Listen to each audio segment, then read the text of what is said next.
All right, next up, we're going to talk about the incredibly powerful filtering options of Power BI reporting.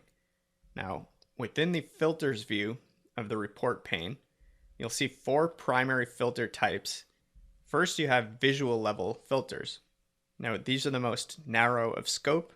They apply only to the specific visual in which they are defined. Next up, you have page level filters, and any filters applied at the page level will impact any visuals on that specific page or tab of the report. So they're broader than visual level filters, but more narrow than the third type, which is a report level filter. Report level filters are the broadest of all. They apply to all visuals across all pages of the report. So this is where you'd use a blanket filter that you want to just apply universally. Now keep in mind that DAX filter measures, like all or filter, can still change and overwrite the context created by report level filter. So there's a lot of interplay here between filter context being created in different types of ways, and we'll talk more about that throughout the section. The fourth type of filter is a drill through. This one's a little bit different, and we're going to dedicate an entire video just to drill through filters, but basically they apply to pages. So it's similar level as a page level filter, but they dynamically change based on user click paths. So they're really useful tools and certainly worth a video of their own. Now, across all filters, you have a number of different settings. You've got your basic options, which are like checkboxes. You can select one, all, or multiple items. You've got top end filtering, which lets you say, filter down this visual or this page or this report to the top number of items based on some quantitative value. In this example here, we're filtering down to just the top 2 items based on total orders, which is a measure. And then you have advanced options, which look a little bit different, whether you're dealing with a value field or a text field. But this is basically the same idea as those value or label filters that you would find in Excel or in a pivot table or in other tools.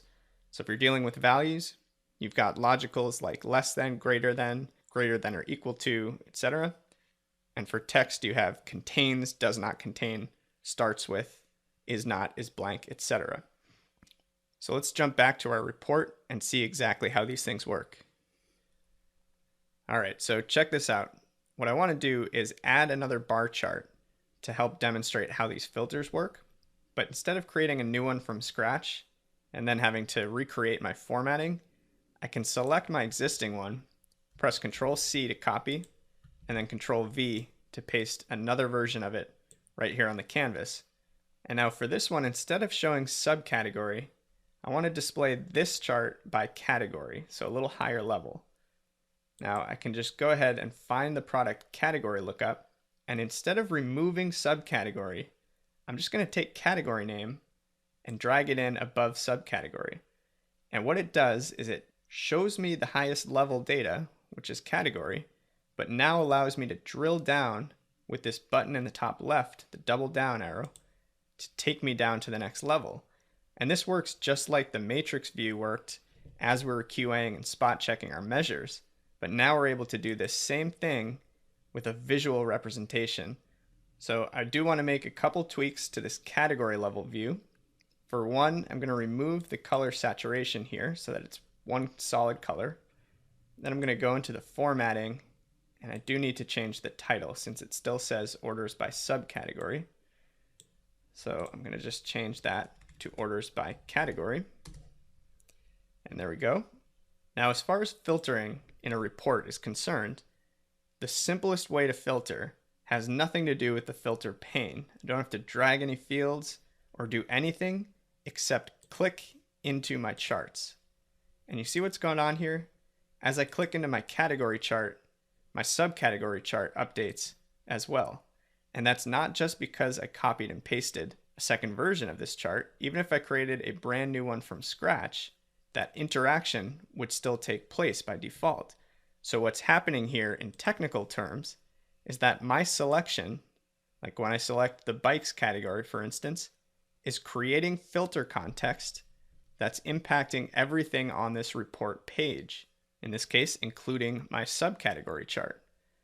So with a simple click of the mouse, I'm already able to drill in and explore and see trends in this data that otherwise might be very difficult to see. And to make it even more visible, I'm going to go ahead and pull the color saturation off of my subcategory chart as well.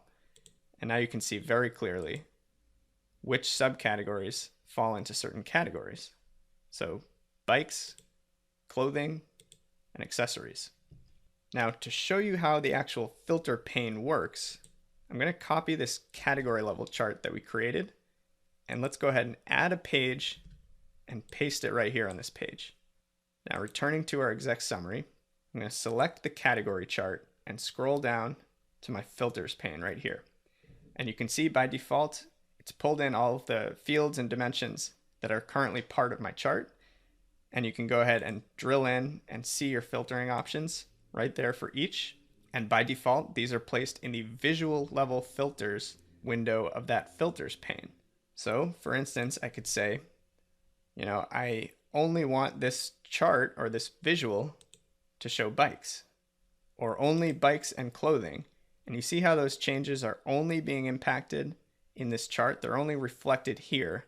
My subcategories still show all of my subcategories across all categories. So this filter is essentially constricted to the universe of just this visual. So those are my basic filtering options. Let's quickly take a look at some of the others. I could say, show me the top N items, which are categories in this case. Let's say top 2, since we only have 3 to work with. And the by value is basically how are you defining top 2? How are you defining those ranks? So we could say, let's show us the top 2 by profit. And we click apply. We get accessories and bikes. Clothing disappears because clothing did not make the top 2 as far as profit driving categories are concerned. So we change our mind. You can click this little eraser icon to clear that filter. And then you've got your advanced options here, which really aren't that advanced. They're just those text or label specific fields like contains, does not contain, start with. These are pretty straightforward. So I added a filter for categories starting with B and applied it. There you go. I only see bikes. Now if I say does not contain bikes and apply it, now I see accessories and clothing. So these are all very user-friendly, very straightforward. The most important thing to remember is the scope in which your filter is applied. So everything we just did was visual level. It only impacted this chart. Now let's practice a page level filter. So what I'll need to do is grab a product category name again. I'm going to drop it into page level. And now watch what happens when I select bikes. See how both charts on the page were impacted? Same thing if I add clothing and then add components. Well, components weren't sold, so if we add accessories, there you go. Now we're back to 100%. So we're using the same filtering tools, except now instead of just impacting one chart, it's impacting our second chart and potentially any other charts that might exist on this page. Now the important thing to note, let's go ahead and select bikes alone again, is that if we jump to page 2, this visual is on a different page, so it's not impacted by a page level filter that was implemented on the exec summary tab. Only visuals on this tab, on this page, will be impacted by a page level filter. So let's go ahead and clear that one. And again, we're going to cover drill throughs in its own separate deep dive. But what I'm going to do is grab another copy of category name and pull it into the report level filters. And now very similar idea, select bikes, filter down, and click to page 1. This one's filtered down as well. So as you can see, report level filters are the universal filters that impact everything in the entire file. So let's go ahead and clear these. I'll erase that. Don't need a page level filter here. So now a little bit of formatting, rearranging here. I'm just going to make these a little bit skinnier. And like I said, we're going to keep kind of tweaking and adjusting as we go. You can follow along exactly if you'd like, or you can kind of follow along loosely or not follow along at all. It's totally up to you. So I'm going to start kind of with something like this. And again, we could snap to grid if we wanted it to be exact and perfect. But this looks good for now. We're going to tweak some things a little bit more as we go. So those are the filter settings and the core types of filters in the Power BI report view. So as you can see, they're really, really powerful, and they're going to allow us to do some really interesting and pretty advanced things. So now that we've covered the field options, the formatting options, and the filtering options, the next phase of this section is going to be demo mode. So from here, we're just going to play with all different types of visuals. We're going to add matrix views, slicers, timelines, KPIs, text cards, maps, tree maps, gauges, and so on and so forth. We're going to add a whole bunch of visuals to build out this dashboard. And then from there, we'll start exploring some of the more advanced or nuanced concepts, like adding drill through filters, customizing visual interactions, adding bookmarks, parameters, and some other really interesting tools. So there you have it. Those are your Power BI report filter options.